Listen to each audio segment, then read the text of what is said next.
This story out of Ohio is wild. This is 62-year-old Dale Williams. According to prosecutors, he meticulously stalked his ex-girlfriend on her way to work one morning in a town an hour southeast of Cleveland. During rush hour, he waited in his van for her to drive by before he ran her off the road, causing her to crash. That's when he got out of the car and shot her to death on the sidewalk, in broad daylight and in full view of people driving by. Here's one of the prosecutors on the case. He made a statement initially that he was trying to save one bullet for himself as well, or one bullet to point at the police, but he ended up using it all. Dale was arrested and jailed when this all went down in 2017, and at some point, he tried pleading insanity, but it didn't work. He admitted to committing the crime, and 2 years later, he laid out the entire thing in detail to the judge. Dale was set to face up to life in prison, but a few months later, things went off the rails at his sentencing hearing. This video picks up as two of the victim's sons, Anthony and Jerome, lunge after Dale in the courtroom. One officer goes to protect Dale as Anthony crawls across a table and Jerome runs around behind it. Dale kicks Anthony as he's dragged down to the floor, and Jerome breaks free from an officer holding him back. Both brothers punch and kick Dale as he lies on the floor, trying to fight them off. A police officer then comes over with a taser and fires it at Jerome. Jerome screams as the family cries out from the back of the courthouse. Cops subdue all three men as commotion fills the courtroom, and Dale is eventually carted outside. Jerome, who's still attached to the taser, cooperates as he's put in cuffs and gives cops a clear reason for the outburst. Officers then clear the courthouse, and both Jerome and Anthony are taken into custody. A few days after this all went down, Dale was back in court, and the victim's aunt apologized for the fight. And we saw him, his face, we felt it was so much emotion due to a flashback of how he just killed my niece. Dale was then sentenced to 23 years to life in prison without incident. Shortly after, the two brothers who attacked Dale were charged with assault and obstructing official business. Their sisters soon started a GoFundMe and raised nearly $12,000, and someone close to the brothers later started an online petition stating they were sentenced to 30 days in jail and had to pay a fine for the attack in court. But in an update, the petitioner wrote they were released shortly after their arrest and put a close to the petition. Now those brothers in the courtroom, like he said, that's his mother.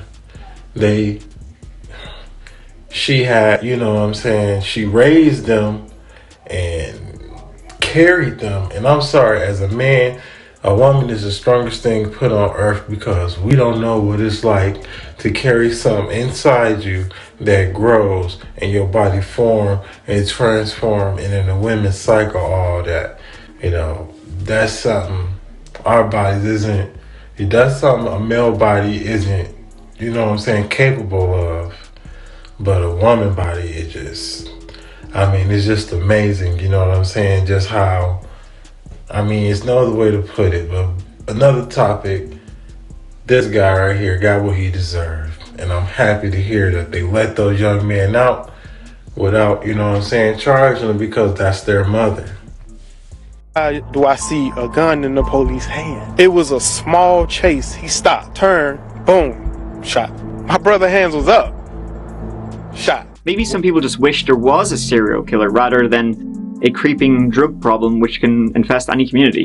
Chillicothe, southern Ohio, in the foothills of the Appalachians, the story of the many missing women began on May 20th, 2014, when 30-year-old mother of three, Tamika Lynch, was reported missing by her husband, who hadn't seen her for over 2 weeks. Her husband reported her missing, but the police didn't. She wasn't entered into the missing persons database because the police said, they didn't think there was any danger to her life. They didn't think she was in danger.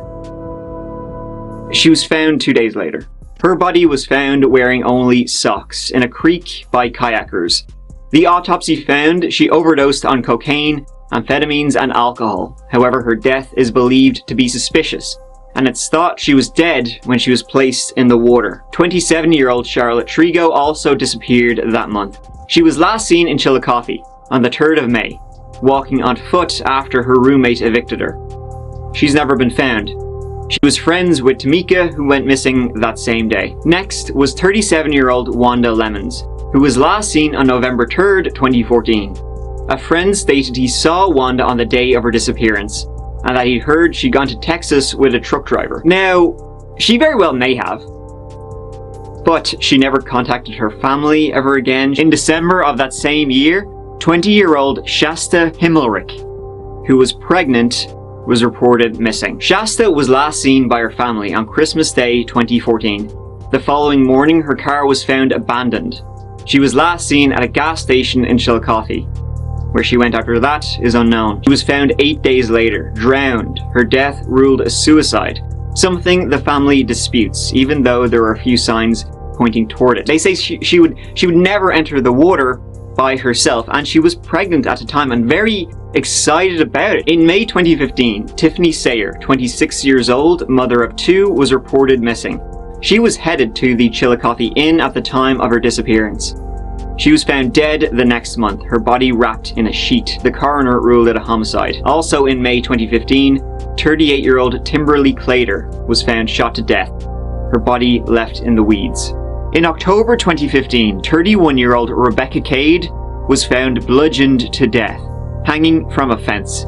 Her sleeve had become caught while trying to escape her attacker. A man was arrested and charged with Rebecca's murder, 27-year-old Donnie Coconero Jr. However, when it came to trial, he would ultimately be acquitted. Other women thought to be connected to the Chillicothe deaths and disappearances are 28-year-old Jamie Bowen, 31-year-old Holly Logan, and 25-year-old Megan Lancaster. The authorities have said all the women knew each other, all had at some point battled drug addiction, some were sex workers.